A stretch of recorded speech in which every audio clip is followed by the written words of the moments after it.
The following podcast is sponsored by Basico. At Basico, we understand your needs and pain points. Our expertise in CFO services, legal, finance IT, and people and payroll helps drive your business forward by inspiring change and challenging norms. We believe in deep explorative discussions and critical angles, the same spirit that fuels the Only Constant podcast hosted by our own Lasse Rindom. Discover more about Basico's vision and services at basico.dk. And if you like what you hear in this episode, please don't hesitate to share it with a friend. And now Lasse, take it away.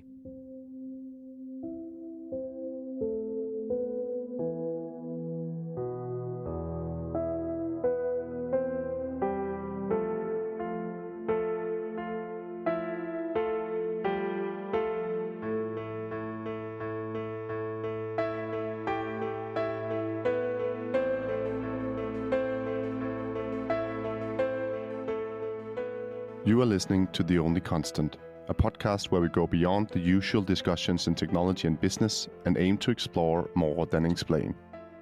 Join me for engaging discussions with a diverse range of global thought leaders as we seek to uncover new perspectives and insights in a free-flowing conversation.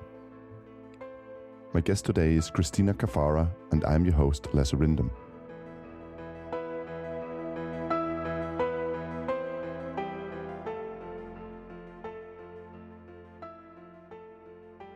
Hi, Cristina, and welcome to The Only Constant. I'm super happy you're here with me today. I've been looking very much forward to speaking with what could perhaps be the most flamboyant economist in Europe. So welcome.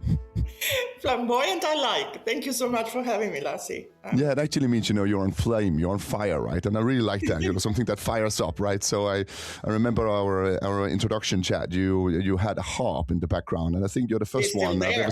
It's still there, yeah. I think you're the first one I've ever spoken to who has a harp actually in her room. Oh, there is a harp, and there is a samurai, of course, over there, which you can see. And that is my beloved. I collect samurai armor, original, 19th century, 18th century, Edo period. I have about 15. 15? Mm-hmm.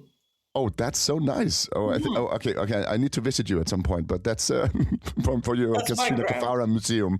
Anyway, Cristina, I want to ask you a little bit about, because you're so involved in EuroStack and European technology. I want to ask you first off, why is big tech so interested in AI, and why do you throw so much money at it? And I want your personal perspective on that, not necessarily the tech perspective, because everyone's talking. So AI let can me do correct blah, blah, you blah, on a right? number of things. First, I'm not involved in EuroStack. I made EuroStack, okay? Yes. I created it, I founded it, and it is my baby. So it's not just that I'm involved.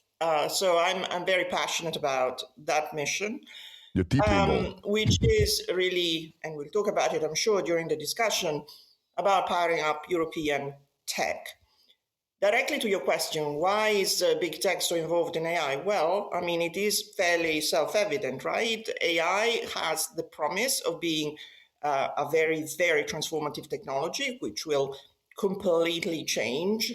And I believe it will, the way we do things. And while now it is not yet profitable, like any transformative technology, there is the potential for enormous riches down the road. And so the investments are just reflecting that expectation. Big tech is interested in it because, of course, in order to develop that capability, you need essentially the kind of assets that they have in spades. You need lake of data, you need GPU forests, you need lots of money, you need tons of compute, and this is really the assets they have.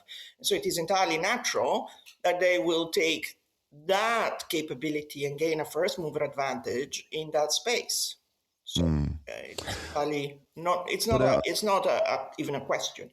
No, but I think to some extent it is a question, because the problem is, there's been a lot of this cloud native focus also from big tech, and there's a lot of, people have not been moving to the cloud as fast as they wanted compared to the investments they have been making. And EuroStack is, of course, also, trying to say, let's do some other cloud setups in Europe instead. But I think the whole AI thing is, saying that, okay, now you have AI, now you need to move into our cloud setups, right? So do you think that's also the argument for the hyperscalers to some extent, maybe an indirect? No, there is AI is cloud. So it's not moving into the AI. AI is cloud. You need cloud in order to make AI. And when it comes to the commercial strategy and the technical strategy, the technology strategy, as I say, they have carpeted Europe with data centers for conventional cloud, which they are now using to essentially upgrade to AI, computing, inference, training, in the expectation that AI will be adopted in Europe quite fast, and therefore they have the capability again of selling to Europe large amounts of inference and compute, which is based on essentially cloud technology souped up. So once they have the first mover advantage in cloud, which they do because 70 to 80% of our cloud demand in Europe is served by hyperscalers, they naturally have a position of advantage with a completely integrated AI stack that goes indeed from the chips to the compute, to the data center, to the software, to the cybersecurity and everything else.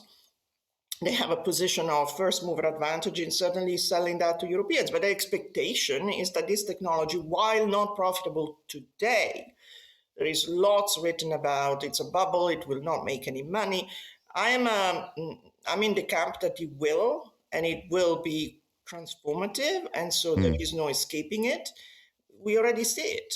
The world is going agentic. The world is going AI, even in Europe. So, I mean, I'm not sure what your question is going to, because, of course, they have the assets and they will exploit them for commercial advantage, which is great. More power to them. But no, my question is basically, asking there's no you mystery. No, there is no mystery, but there's a mystery to some people because a lot of people will be looking at this as a technology inflection point alone, like transformative power.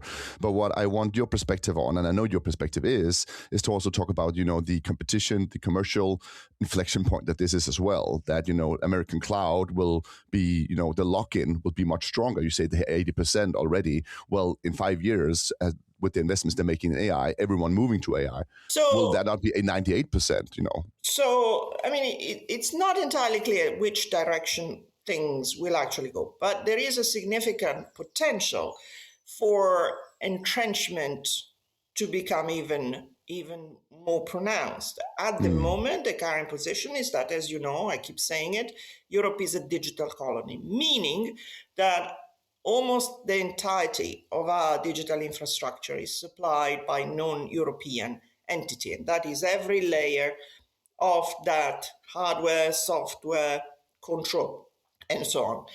So when you start thinking about AI is not suddenly a magical kingdom that you pronounce the name and all of a sudden you can become sovereign in that space. It uses the same underlying assets.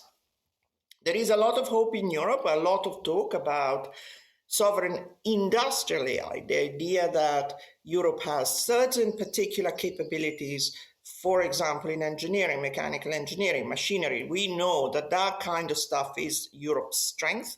We have good data sets in that space. So there is a talk, particularly in Germany, about okay, we've lost the race for LLMs. We are not going to produce, we have Mistral, but we're not going to produce a competing LLM, but we will win the race when it comes to industrial AI, and that will be sovereign. And the implication is that they are thinking about smaller models that are essentially dedicated to a particular vertical, a particular use, will be populated, will be trained not on the vast amount of general data, which LLMs essentially use, but will be trained on smaller industrial data sets for industrial application. That is the vision. The question is, where are these smaller models coming from? Of course, there is a number of them in China, but we're not going to use that. There are some that are being developed in Europe, in Switzerland and so on, Giotto, so on, but they're small. The question is, which way are we going? And can we actually develop smaller models which are bespoke for that particular vision of the future? Or are we going to continue to effectively use hyperscaler technology? At the moment, there is a lot of people going to agentic AI, and building teams of agents on Claude and doing multiple activities. But that, at the moment, is all built on hyperscaler technology. You're using Google platform, you're using Meta, you're using certainly Microsoft and AWS. So it isn't as if, as I say, you suddenly walk into a magical kingdom where all of a sudden we have all of these smaller models that are sovereign. It's not clear where things are going. No, and that's also, the big question is really, what is Europe and the world losing by continuing to invest in American technological dominance, right? Because I like the way you put the digital colony, right? Because are we just investing in making, better sheep for better wool? Or are we investing in making the clothes that will end up being the most valuable asset? As you know, my pitch when it comes to EuroStack is quite specific, and this is the direction I've taken EuroStack. There are various voices that talk about digital sovereignty. There are some I really have no interest in. So there is a whole streak which is about our democracy, our European values. We need to essentially get out of the clutches of Americans because we need to establish our democracy and protect our values. I was going to ask you that. Zero interest in all of that. This is what civil society and think tanks do. I leave it to them. It isn't to do with me. There is another narrative, which is, I think, quite prevalent, which talks about resilience and security. And you endlessly hear the story of the judge in The Hague that was terminated, whose Microsoft account was terminated by Microsoft, allegedly because of the indictment of Netanyahu, and therefore there was an instruction that this judge is terminated. I think we've maxed out on that story. I'm bored to hear it. I am sorry for the judge. I don't know exactly the circumstances in which he was essentially turned off. I don't think I want to speculate it was on instruction from the administration. It's boring. It's one episode we keep kind of chewing over and over again as the example of the kill switch. So for me, the kill switch is not a great likelihood. The real motivation why Europe needs to do its own thing is that fundamentally we need to grow and we need to grow fast. There is the whole Draghi mission, which highlights the fact that European productivity is lagging behind the US. At the moment, there is a huge debate amongst economists about whether and to what extent we really lag behind. And as you can imagine, economists fight over measurement and so on. But the direction of travel is quite clear. We are somewhat lagging behind the productivity that the US has been able to achieve because, and when you dig into it, they have invested more capital in tech. And when you throw more capital at workers in tech, productivity is higher. So we have stayed behind. This is one of the main messages of Draghi. We have missed out on the first digital revolution by not leading it. Now we are facing with the AI revolution. There is a big imperative for us to profit from it. But you cannot really profit from anything if you are not owning the means of production, if you're not capturing the value chain. So we can build all these AI applications on top of somebody else's infrastructure. It's like saying I'm building an extension on somebody else's house. And I can be deluded that I own it, but at some point the owner of the house and the land can turn around and say, nice extension you have there. I'm going to charge you rent. I'm going to extract everything I can. So where is the value going to be captured? At the moment, there is in AI still enough competition between models, foundational models, that nobody is making any money and nobody is extracting much rent. But if you look at cloud, there are three competitors effectively, and they're extracting tons of rent by charging high prices, egress fees, and so on. So it's not a dystopian scenario that will not happen. It is something that might happen, that at some point, even in AI, this current competition may essentially crunch down to fewer players, and we are going to be in a symmetric situation in which we are dependent on fewer who extract. Essentially, you cannot build an economy and grow on somebody else's assets. This is the bottom line reasoning. And unless we do that, and now it's gratifying to see that the European Commission has leaked their sovereignty package last few days, which is going to be unveiled officially in the coming days. And when you read the communication, it is mercifully very aligned with what we're saying, what I'm saying in EuroStack. The main motivation is not, resilience or security, but it is a lot to do with growth. We need to grow. I mean, Draghi, in accepting his Charlemagne Prize in Aachen, doubled down on his analysis and said, in 2024, I told you we needed 800 billion a year investment for Europe to keep its head above water. Now I'm telling you we need 1.1 trillion. Where is that amount of money going to be generated if not from growth? So a big component of growth, Europe has got a lot of problems. We've got China, we've got the car industry that's dying, we've got a lot of problems. But ownership of tech assets and not being essentially just colonized and building small businesses on top is what we should be doing. Because how much money are we actually throwing at cloud today in American technology? I mean, this is it's 1.1 trillion, right? So this is the question that always comes back. Europe is not able to do it. Look at the investments that the Americans are making. Just yesterday or the last couple of days, OpenAI has announced a partnership with SoftBank to invest in a 750 billion data center in France. So, of course, the US and American players have got tons of money. They're able to do it. I refuse to be cowed by that kind of logic. And again, it takes us back to, so what do? We give up because we haven't got comparable cash to throw at it? What is the point of telling me that? Oh, we haven't got comparable cash. Excuse the expression, no shit. Everybody knows that. We haven't got comparable cash to throw at it. Does it mean we sit on our hands and watch the world unfold and do nothing? No. We will not replace American hyperscalers on our land anytime. They are very powerful, very good at what they do. They're very rich, and they will continue to do what they do.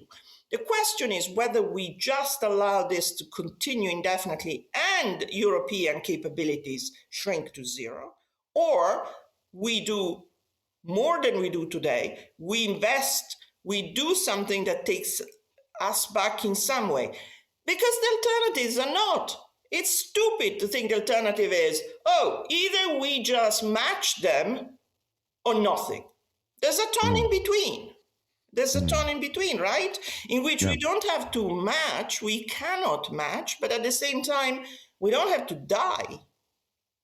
So there is a lot of gray in between in which Europe can leverage its capability, its money. Yes, money needs to flow into this, and we know what the problems are, but I refuse to continue to admire the problem and continue to say, let's go to the beach.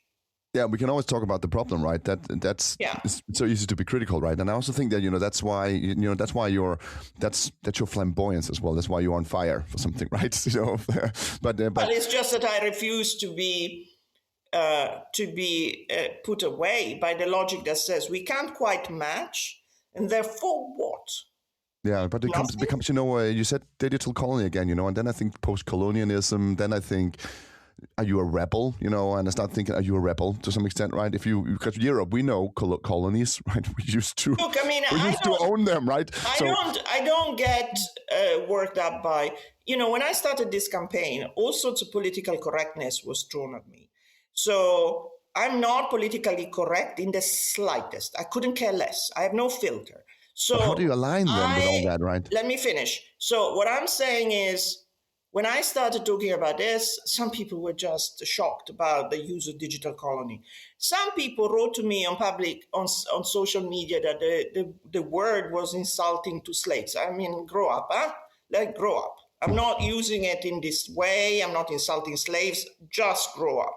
It's an analytical Other people, concept. when I started talking about the need for Europe to be more patriotic, I mean, it was remarkable. I did the first interview about a year and a half ago with a Dutch newspaper. When I said Europe needs to be more patriotic, the journalist stopped me and said, I can't use that word.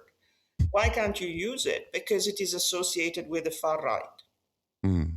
Look, if people have got these sort of hang-ups, I would say, go take a walk. I'm not politically correct. I say it like it is, and I don't get hung up on words. Move on. But that was what I was getting at, right? This rebel thing, right? And you, it's not rebel. It's just no. But let me just finish the question, because it seems like you're trying to avoid the nationalistic essentialism. You're using patriotic words. You also just use Marxist phrasing, right? Own the means of production. Europe also needs to invest in military and resilience and security. And so how do you, because there must be so many of those narratives that play into what you want to achieve. Can you stay out of them? That is my big question. Can you stay out of the far left narrative, or can you stay out of their far right narrative, or are they something you can use?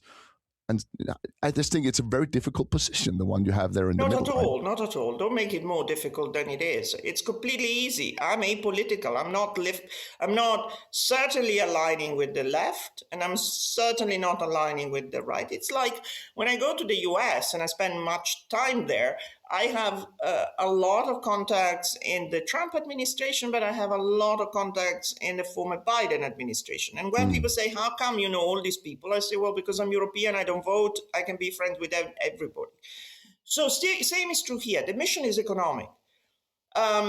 If the left is bent, and I think they are a little bent on things like values and democracy, well, then I don't care. It's their fight. They can continue to talk about it. There is a number of voices who talk about EuroStack in those terms. It is not the winning streak. No one cares.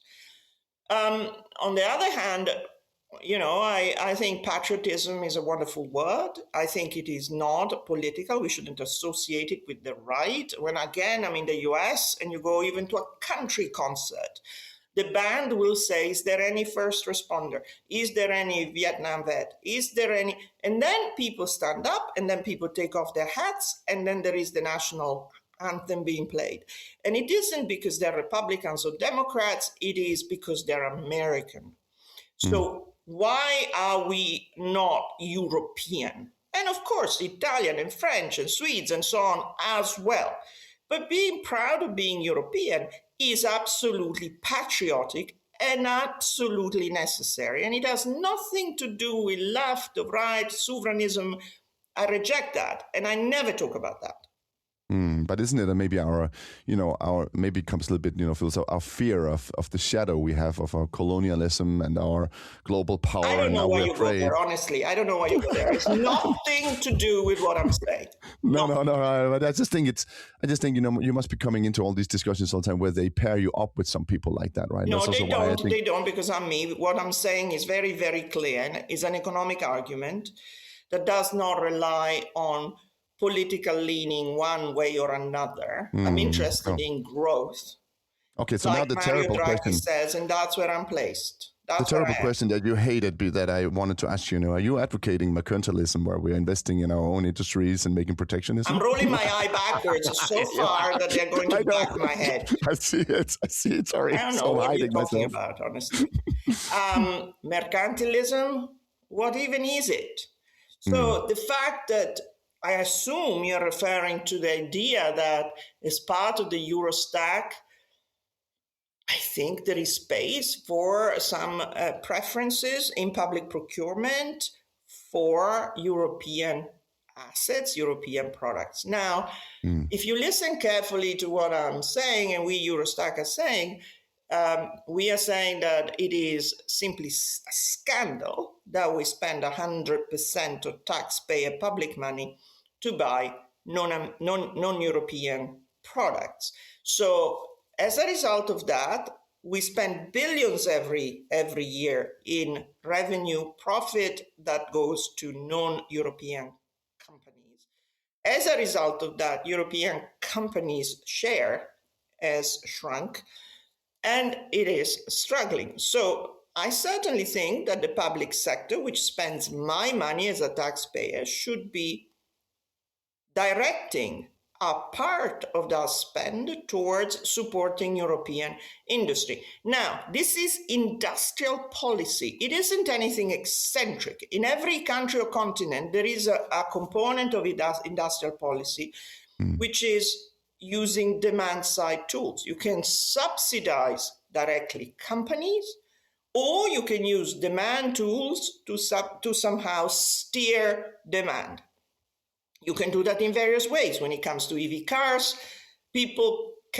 governments can give subsidies to consumers to buy EV cars, and European EV cars at that. That is a portion of what IAA really means when it comes to automotive. So these are demand side tools. You can somehow steer demand by giving incentive to buyers, or you can directly direct the European public sector when making procurement decisions to buy some European.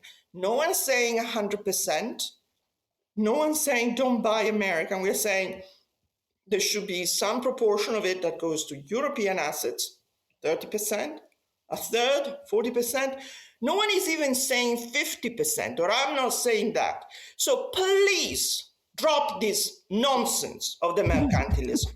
Because this isn't protectionism, this is the propaganda of hyperscalers who come back at me with this predictable nonsense. The European, Services Forum, or whatever they are, which is a lobby group, has published last week a pathetic letter to the Commission. Shame on the Europeans who signed it, shame on the lawyers who actually drafted it, because it is full of nonsense. The idea that Europe is, as virtue of this modest aspiration for directing demand to European products, protectionism, autarky, discrimination, all of these scaremongering words, including threats. So, if you do this, we may actually decide to retaliate in terms of trade, or it is illegal for you to do this because of trade rules, none of which is true. And if Europe had a pair of balls, it would say, knock it off, okay? None of it stands up. It is nonsense. So when people talk to me about protectionism or decoupling, I just kind of shrug and say, eye roll. We're not saying that. Mercantilism is even dumber as a way of putting it. No one is saying that. No, because you're not addressing ideology. You're addressing imbalance, basically. It's not imbalance. I'm addressing growth. Yeah, that's what's in you. But it's 100% not imbalance. is just an imbalance, right? It's the fact that if you are not building on your own things, and you're not building your own things, you cannot grow in the same way, because again, you don't capture the value. Every year, 270 billion euros in cloud revenues get shipped to the United States because of the fact that they are American services. If you keep a portion of that 280 billion in Europe and invest it in European assets, that would make a big difference to European vendors and builders. So that's the argument. There's no ideology whatsoever. That was also my point. You're addressing the imbalance of too much money going out. Not all of it should go back. It's not about, being, that was my exact point, not being essentialistic, saying we need all the money to stay in Europe, but saying that there's just an imbalance. But I think these messages come, I don't think this message is, people, even in Sweden, we will have to see the details, but even in Sweden, there are indications that the government is doing something with cloud that is more favoring European purchases. Look, this is the public sector. Okay, so the public sector is where governments and institutions can exercise mandates. Mm-hmm. You can tell the public sector, for your next procurement tender, you need to favor a certain type of supplier. This is incidentally what the Commission did just a few weeks ago. A year ago, I went to give a keynote to Digit, which is the unit inside the Commission that makes procurement in digital. And a year ago, in May 2025, they were absolutely looking at me like I was an alien, and they were saying, yeah, but we all buy AWS, we all buy Microsoft. Why? Oh, because it's so convenient, or because it's so easy. Now, under pressure, incidentally, majorly from EuroStack, what they have done has been smart. They have essentially gone out, created a ranking of criteria for sovereignty. They're not saying explicitly by European, but they have created a number of criteria about the location of the company, where the data sits, but much more. How reachable one is by extraterritorial laws and so on. They aggregate them into an index, and then they have a ranking of 5 levels of sovereignty, 4 in fact, 0, 1, 2, 3, 4. And they have awarded this tender mostly to 3 consortia, which are wholly European and achieve essentially level 3 of sovereignty, which is the highest achievable at the moment, because level 4 would also imply chips that are sovereign, and we are not there. They also gave a portion of the contract to another consortium that contains a component of Google platform, but they've given them a lower ranking, meaning they're rank 2. So they have somehow achieved the objective, which is to say, no, if you want a higher level of sovereignty, these are the guys you need to go to, and they're all Europeans. If you want to use a hyperscaler sovereignty washing kind of solution, then you need to know that we regard it as less sovereign and less attractive. I expect that the European Commission sovereignty package, which is going to be unveiled in the coming, later this week, will, they've already told us, will contain a similar logic. They will not say, buy European 30% of your requirements, because the American hyperscalers have made such a fuss that I think, of course, the Commission wants to avoid going head to head on this particular question. But they'll achieve the same result quite elegantly using different criteria, such that Americans cannot tell us you are discriminating on the basis of geography. This is the key.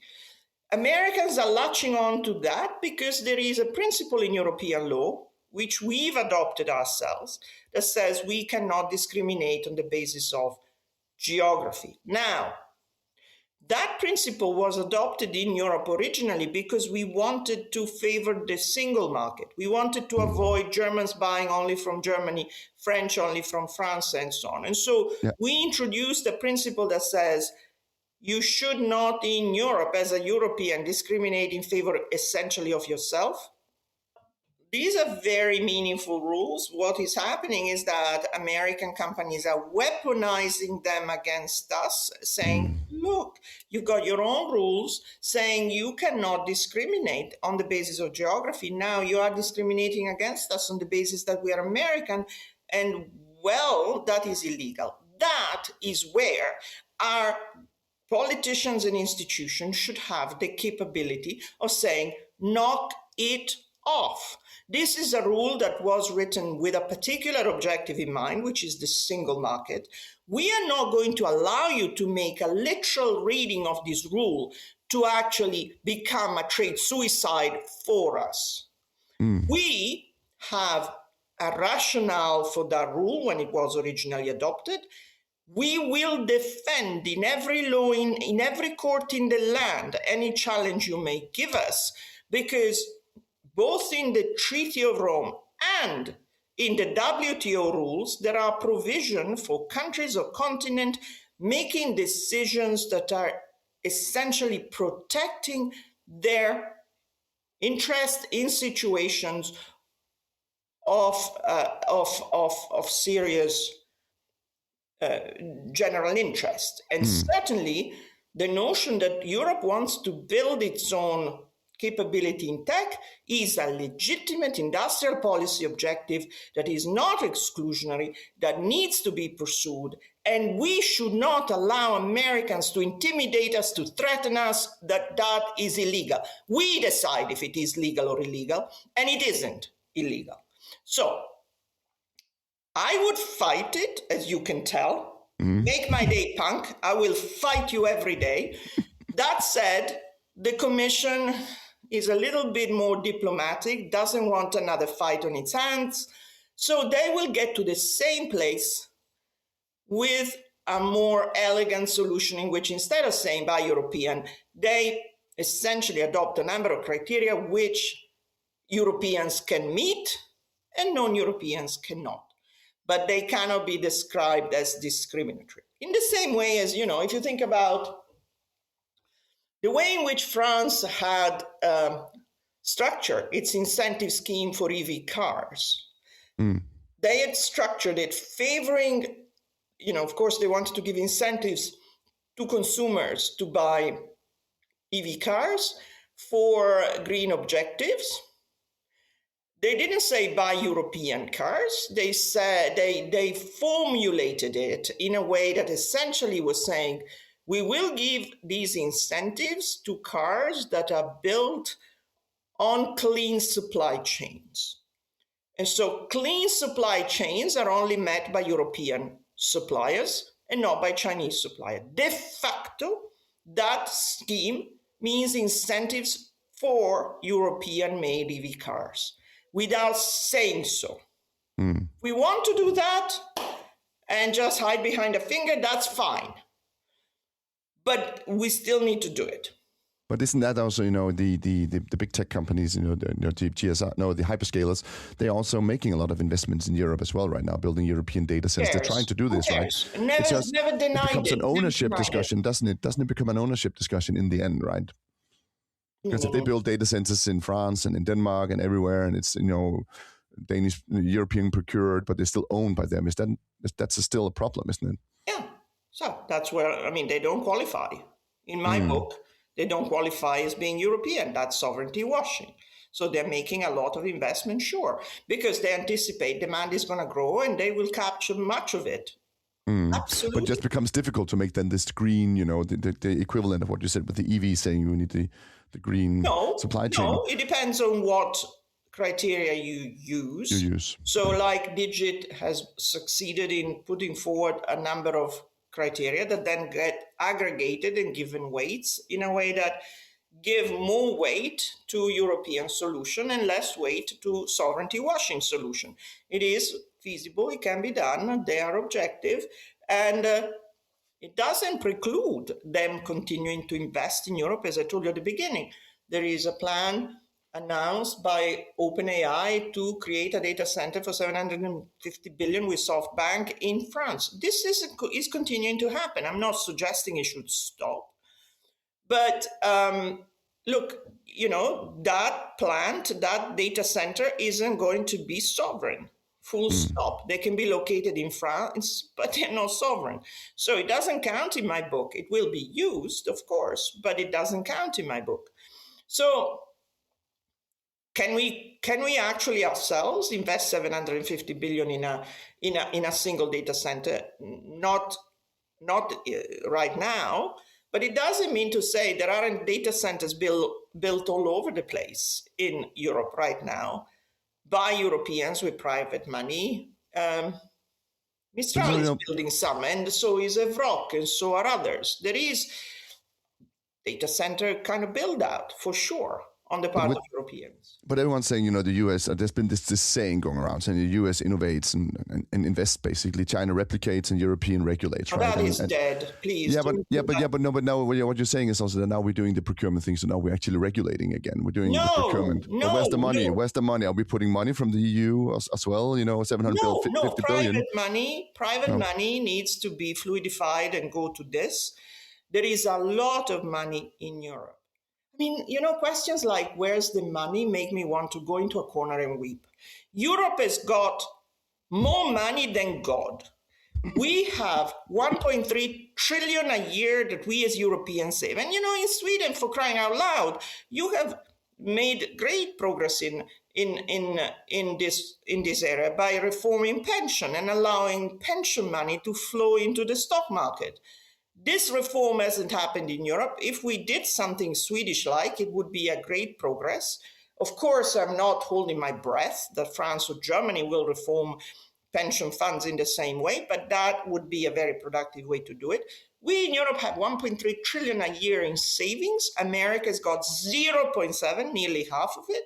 Of our 1.3 trillion, 300 billion go to the US to fund American innovation and VCs. So if we succeeded in keeping some of that money back home, instead of sending it to the US. This narrative that you come up with, where is the money, like we are the Horn of Africa, come off it. We have money everywhere. There are pools of money in Europe that are gigantic. Pension funds, family offices, they just go to different uses because in part, yes, there is a risk aversion, but the money is there. What are we talking about? So let's not just kind of position ourselves as we're some sort of poor African continent and we don't have the money. I had this discussion with people in South Africa. They're saying, we want to do EuroStack. I said, good luck to you. Because frankly, EuroStack, I think, is beyond the pale. It's not going to happen because there isn't enough capital in South Africa or elsewhere to build actual asset. In Europe, there is. And I don't want necessarily to rely on money from the European Commission. For certain things which have got very long payback, like building a fab, a chip factory, sure, if they want to throw some taxpayer money into that, I'm favoring it. But I absolutely reject the mindset that essentially puts us European in this feeble, infantile position in which we have to wait for the Commission to do something or the government to do something. This needs to come from private initiative. What is happening in France is OpenAI and SoftBank. There is no money from the government. There is no money from the US government. There is none of that. It is private capital. So what we need to see happening is private capital also fluidifying, coming out of these pools and investing in Europe, in its own continent. So the funny thing is, right, that this whole powerless feeling that you're trying to combat, right, saying we have power, is also born out of some weird convenience, right? This is easy to do and risk aversion. But what you're saying is, that the risk is much bigger if we do this conveniently all the time. So we want, the risk is so much higher when we don't invest in our own technology as well. Yeah, I mean, I don't want to put it in terms of risk, but I want to put it in terms of the short-term business case trap, What's right? stopping us? But the short-term business case, right? We are focused on efficiency. We want to just, make some quick money. We can quickly use these servers from, the US hyperscalers. But there's a longer game here, right? Is it difficult to sell this longer play? It's a longer game that you're selling than just saying, we need AI tomorrow. We'll just go. Well, look, I'm not selling anything because, as everybody knows, I'm not paid and I don't make any money out of this. So I'm not selling anything. But the point is, what I'm saying is self-evident. Should be self-evident for any European. And the very fact that I even have to spend money explaining it is painful because it is like, hello, everyone. Hello, where have you been? Where are you?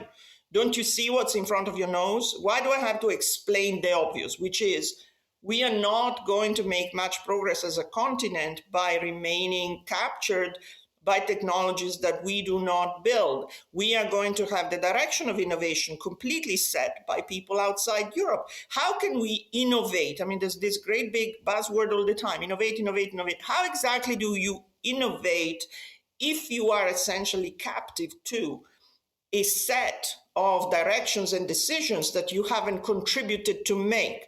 You are essentially taking what's given to you, and then you can innovate a little bit on top. But that is not true agency. So what I certainly hope is that Europe can become adult, it can have agency in its own land, and we abandon this, if you look at the history, why did we get here? How did we get here? We got here because for the last 15 years, we have majored and concentrated on regulating what we don't own. I can give you a complete chapter and verse about what we failed to do with regulation. Essentially, we had a gigantic blind spot that meant we have concentrated all the effort, all the vision, all the energy into regulating big tech, as if that alone was going to give us an industry. How does regulating Google search give me a cloud in Europe? How does regulating the rules of the App Store give me a software industry in Europe? There is a complete disconnect. Yeah. We focused entirely on regulating big tech. That is why I have absolutely no time, no respect for the regulators like Margrethe Vestager, who is feted like a saint, but was there for 10 years, didn't achieve a single thing when it comes to regulation. Not a thing. Big tech is more powerful than ever. And now with AI, they're tired of winning. You're hurting my Danish feelings now, I'm Danish. Nothing was achieved in 15 years of regulation. We continue to bleat that we are, yes, applying the DMA. In what world? The DMA is dead. The DMA was dead before Donald Trump. It isn't achieving anything. So there is only a delusional cohort of people who are the academic civil society and think tank that make little bits of money for having their own little workshop on over this. There is the lobbyists and lawyers who make some money deluding clients that they can achieve some results for them. And there is the lawmakers and institutions who are self-important. What else would they do all day if they didn't have to regulate? So, but that doesn't actually achieve anything.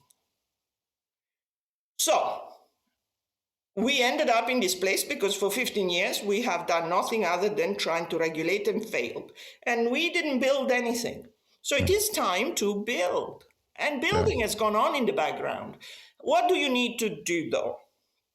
Because just building on its own is not going to actually deliver an industry either. You need demand. So we discussed public procurement. Public procurement is one dimension of it. The other dimension is private demand. Private demand in tech services is 80% of the total.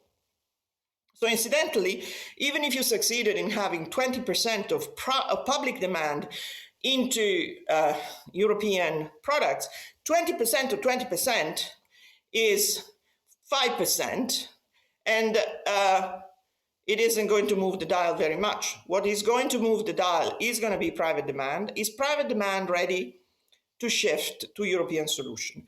And that is the real question. Are we going to see private demand, private enterprise, private, medium, small companies shifting away from hyperscalers and adopting European solution?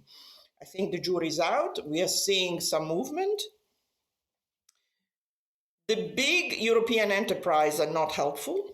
The Nokia, the Ericsson, the SAP, the Bosch, the Siemens.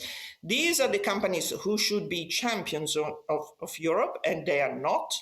They should be the companies who say, we, the big European champions, are actually championing European solution, but they don't. And so will the rest of Europe, there is inevitably inertia. So if you're a bunch of banks, if you're a bank in the Netherlands or a bank in Austria, if you are, an insurance company in Italy, it takes quite a bit to decide. And, you've been using for 10 years AWS. It takes quite a bit to make the decision to move. But some are because they are seeing that we need to do it for Europe. They are in part worried about resilience. But, But this is the thing, right? The business case trap, right? The convenience versus risk, right? And when does risk suddenly become a factor that long-term risk? I like to always proselytize precisely on the growth argument, because I don't believe the risk is going to be sufficient as a motivation to move, unless Donald Trump does something crazy again on Greenland. Sentiment oscillates around that. There was peak panic when he was talking about Greenland, and then somehow things have kind of quietened down because, of course, he's worried about Iran. but it might come back. I mean, just but last this is also night what I like about you, right? Last night he was tweeting madly, and one of his social posting was his face looking at Greenland, saying, I know, I'm Danish, we saw it. Yeah, of course, we talk about it all the time. So it's yeah. So I mean, it is over possible mountain, right? that things will become concerning again, because the US hasn't completely abandoned ambitions in that direction, and so we will see concerns about security maybe pick up again. But that's why I don't place it in those terms. I place it more in terms of growth. Guys, we need to have a growth mindset. I think that's also what I found when I heard you speak some months back in Denmark. I found so intriguing about your perspective was this was free of sentimentalism basically, and focused on growth and risk, and primarily on growth. And the funny thing is that this is it's a super complex thing, and people tend to say, oh, but then we take the simple thing, which is the convenience, or we take the simple thing, which is the feeling of protecting. It's simple, but what you're saying is something that's complex, but you're saying it in a very simple way. So you're actually really achieving what I really like a lot, Cristina. So this is just me congratulating you on that. Saying something complex in a simple way. It makes sense. Well, there is a big, if you were a hyperscaler, what would you do? You would, of course, you're faced with the potential that these very, very rich, nice, we're like a sugar plantation. I mean, we are a fundamentally attractive colony in which we are rich. We spend a lot of money on services. They don't want to lose it. They don't want to lose even a bit of it. And so I completely understand the commercial instructions from Seattle rather than, California. Defend. And so that defense mindset on the part of hyperscalers involves a huge amount of lobbying.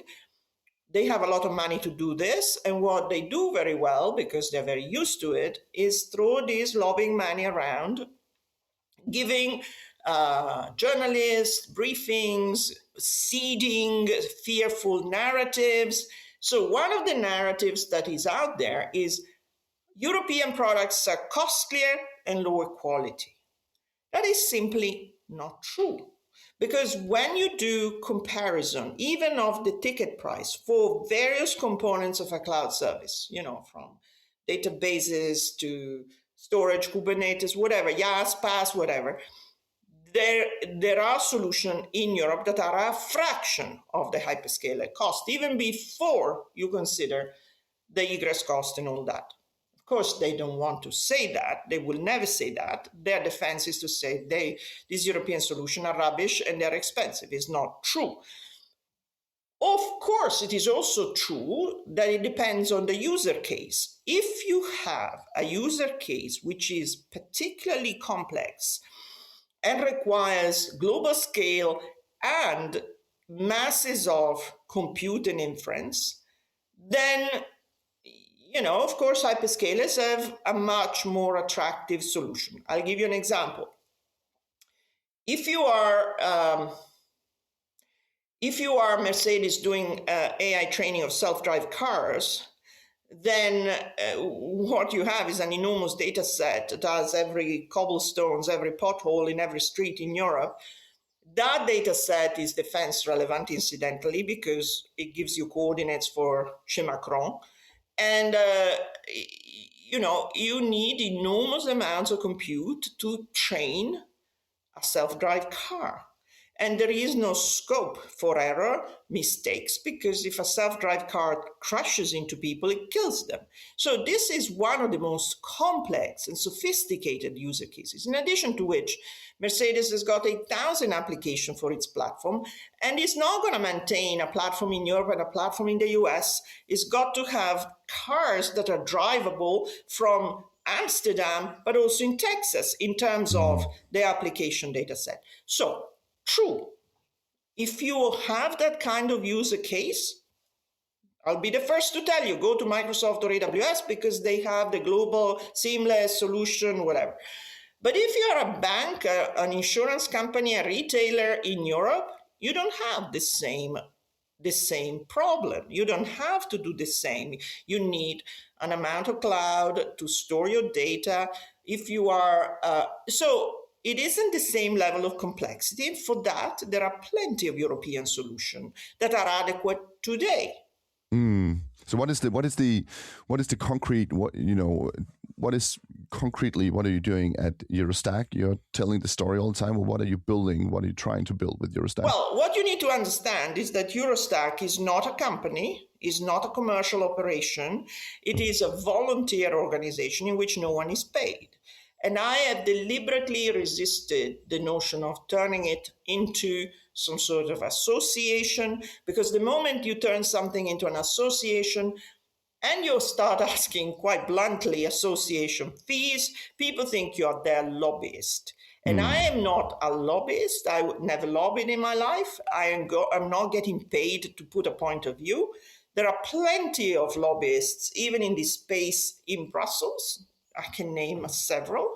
And, you pay them association fee and they will go in the evening to have a glass of Prosecco with Verkunen and come back and tell their members, oh, I had a crucial meeting with the commissioner and this is what she said and I planted this idea. All this bullshit that I don't do, okay? So ultimately, what EuroStack does has been incredibly effective at developing this narrative, because EuroStack was nowhere a year ago. People never heard of this word. I had to go and explain even to the commissioners what it meant and why we were pushing it. Now it is everywhere. It made it to my podcast. The plan of the German government when it came in. They had a summit and Chancellor Merz mentioned EuroStack in the summit. So, I go around Europe and I talk about it because I think much of what I do is proselytizing and actually raise the enthusiasm for Europe.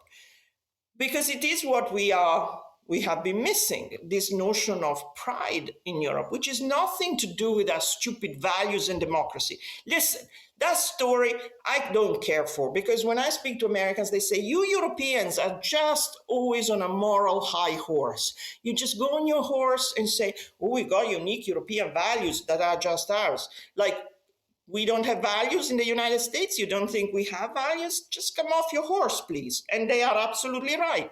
This nonsense that we have unique European values is nowhere real.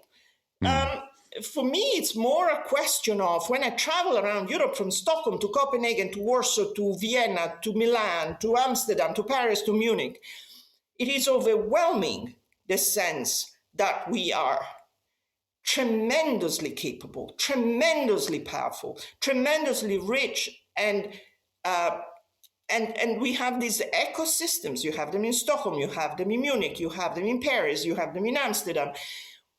Look at the strength of these places. I've just come back from Milan. I'm struck by the strength of the tech ecosystem over there too. So in what world we accept to be belittled and to be treated like somehow second-class citizens by Americans? Americans have got a completely distorted view of what Europe really is.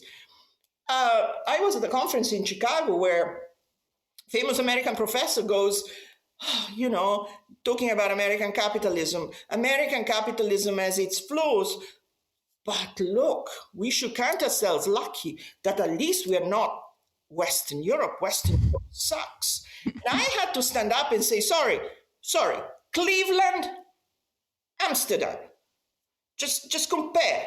What are you talking about? Cleveland, Detroit, these are deserts relative to where we are in Europe. The richness, and I don't even mean the culture, I mean that too, the history and so on. We are an amazing continent full of amazing places and amazing people. And so when Mark Carney at Davos stands up and sort of everybody claps because he says we should do some sort of coalition of middle power, I get furious because I think, no, you Canada are a middle power. You go hold hands with Singapore and Brazil and all of your middle power friends. We are a superpower. Go over there in the corner, hold hands and sing Kumbaya. We are not coming. I am. I think, you know, if people could see the fire in Cristina's eyes here, that would. I love it. Well, that's me. But I also think that I think you're right. Right. That the. So what does EuroStack do? So in part, it is. It is, you know, going around and proselytizing and making these points, and it matters because we need to be a grassroots. I don't care for, you know, I don't expect the European Commission to create me a market and create me an industry. Yes, they can do some things and I will thank them for it, but the whole thing needs to come from the bottom up. We need to start adulting, behaving like adults in our own land. A few weeks ago, you have six, the largest European companies. It was Bosch, Siemens, Nokia, Ericsson. There was also Mistral. There was Airbus. They go for a dinner with von der Leyen because that's what appears to be for our industrialists the prize. They all go and have a dinner with von der Leyen and take a selfie. Arranged between, so she is the little one in the middle, and then the men are just arranged in order of height around her, like a school photograph. And then the next day, they issue a letter saying, we are the sixth largest companies in Europe. We account for 417 billion in revenue. We account for 1 point whatever trillion in market cap. We have almost 1 million employees. And you think, great, get to the point. Tell me you're investing 100 billion in European tech. No. Next sentence. We've met President von der Leyen to ask her to deregulate further, blah, blah, blah, blah. So that was not a commitment to invest. It was a commitment to lobby. So it was their government affairs, people who shipped them to Brussels to have a dinner with von der Leyen and write yet another letter. When are these giants in Europe going to start adulting instead of being pathetic lobbyists for themselves? That's the question.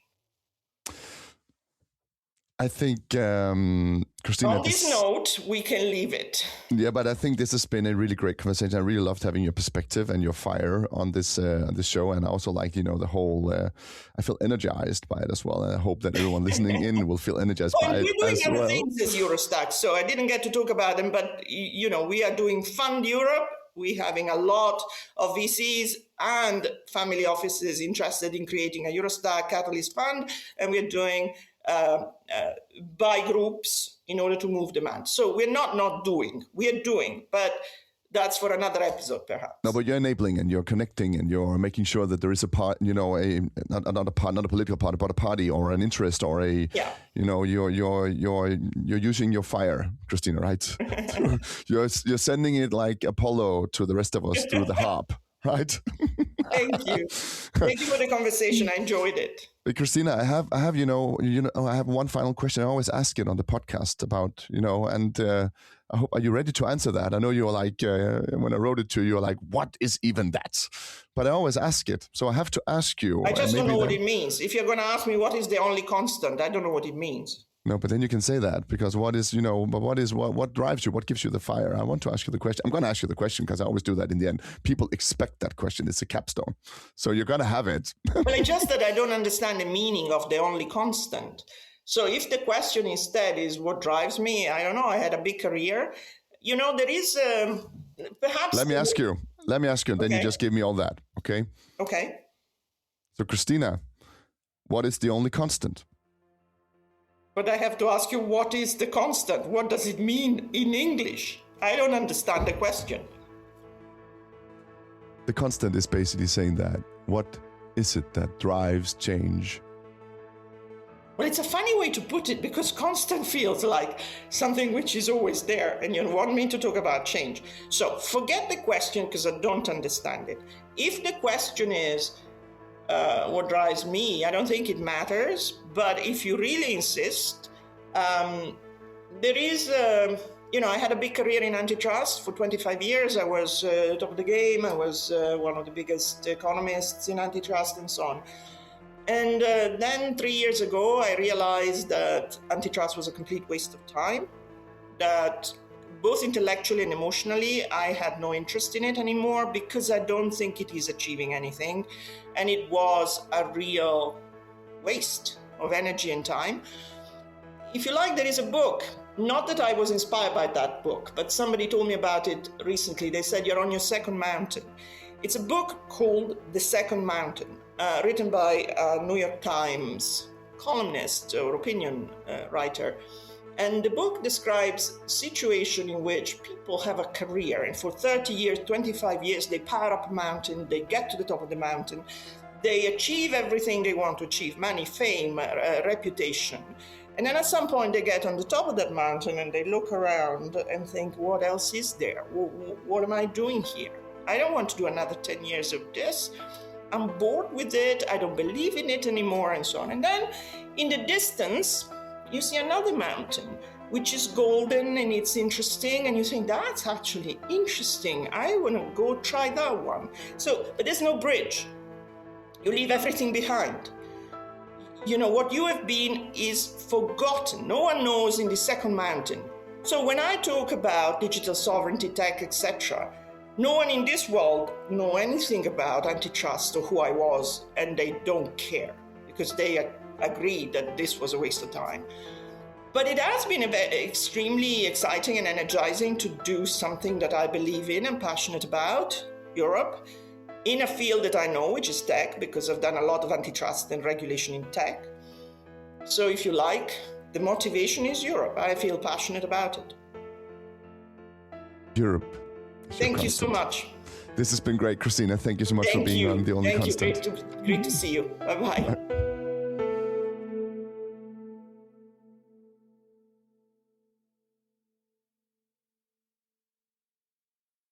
Thank you for listening. If you liked this episode, share it with a friend or a colleague.